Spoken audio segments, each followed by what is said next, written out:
ಪಾಪಿ ಮಕ್ಕಳು ಇಲ್ಲ ಆಡಿಕೊಂಡಿದ್ರು.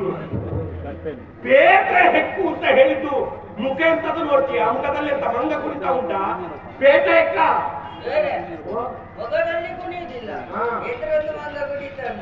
ಹಾಗೆ ಪಟ್ಟವು ನನಗೆ ಮಂಗ ಅಂತ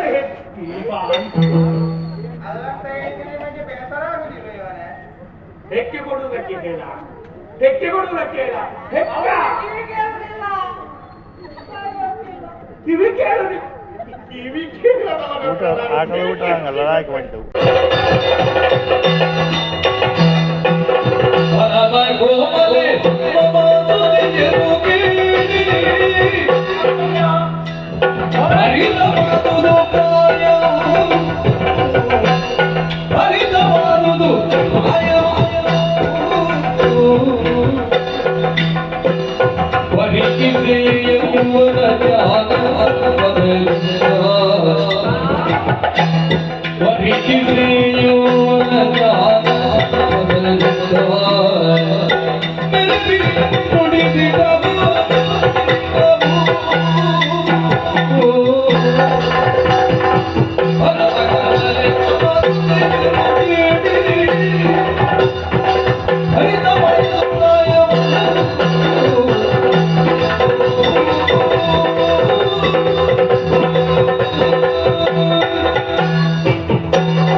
ಸ್ನಾನ ಮಾಡದೆ ವಾಸನೆ ಬರ್ಬೇಕು, ಇಷ್ಟೊತ್ತು ದಿವಸ ನಾನಲ್ಲ ದೇವರೇ.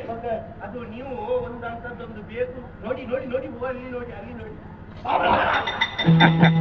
ಇವರನ್ನೆಲ್ಲ ಕರ್ಕೊಂಡು ಯಾಕೆ ಬಂದ ಇಲ್ಲಿಗೆ? ಇಂಥದ್ದನ್ನು ಕರ್ಕೊಂಡು ಯಾಕೆ ಬಂದ? ಅದು ಹೇಳಿದಲ್ಲ, ಜನ ಸರಿ ಇಲ್ಲ, ಕಲಿಗೆ ಬಂದು ಮಾತಾಡಿ ಕರ್ಕೊಂಡು ಬಾ ಅಂತ ಹೇಳಿದ್ದು ಅವರೇ. 60 ಸುದ್ದಿ ನೀವು ನೆನಪು ಮಾಡಿ ಸರಿ. ಆ ದಿವಸ ಒಂದು ಎಂಥದ್ದು ಯಾವುದಕ್ಕೂ ಪ್ರಯೋಜನ ಇಲ್ಲದಂತ ಒಂದು ಪ್ರಾಣಿ ಆಗಿರುವಂತ ವ್ಯಕ್ತಿಯನ್ನು ಕರೆದು ಆಸ್ಥಾನಕ್ಕೆ ಬರಬೇಕು, ಕಟ್ಟಪ್ಪಣಿ ಓ ನೀನು ಅಡಿಗೆ ಮಾಡ್ಕೊಂಡು ಸರ್ವಯೋಗ್ಯ. ನಾನು ಹೇಳಿದಂತ ಎಲ್ಲ ವಿಧತೆಗಳು ಚಟ ಇಲ್ಲ ಸಂತೋಷ ಆಯ್ತು. ನನಗೆ ಶೀತಪ್ಪ ಅದಕ್ಕೆ ಸ್ವಲ್ಪ ಬೇಕಾದಷ್ಟು ಮಾತಾಡಿ ಮತ್ತೆ ಶೀತ ಮಾಡ್ತೀನಿ. ಕರ್ಕೊಂಡು ಬಂದದ್ದು ಏನು ಹೇಳಿ? ಊಟ ಮಾಡ್ತೀನಿ ನಾನು. ಓ ಬಂದು ನಾನು ಮಾತಾಡ್ತೀನಿ. ಏನ್ ಮಾಡು ನಮಗೆ